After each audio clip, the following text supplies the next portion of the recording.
কথা বলতেছেন এভাবে হেলান দিয়ে, শুনতেছেন? বিশ্বনবী হেলান দিয়ে বলেন, আলা উনাব্বিউকুম বিআকবারিল কাবায়ের, সবচেয়ে বড় কবিরা গুনাহ কোনটা তোমরা জানো নাকি?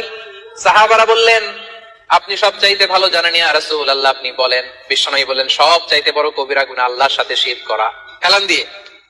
2 নম্বরে উকুকুল ওয়ালিদাইন, মাতা পিতার অবাধ্য হওয়া। 3 নম্বরটা যখন বলবেন হেলান থেকে উঠলেন এভাবে, সিরিয়াস। 3টা কবিরা গুনাহ তোমাদের বলবো না, বলেন। 2টা বলতে হেলান দিয়ে। 3 নম্বরটা যখন বলবেন, ওয়া কানা মুত্তাকিয়ান, তিনি হেলান দেওয়া ছিলেন, ফাজালাসা, সিরিয়াস হয়ে বসলেন।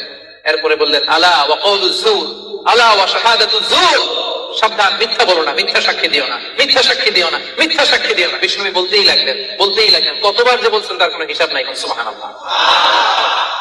সিরিয়াস, খুবই সিরিয়াস।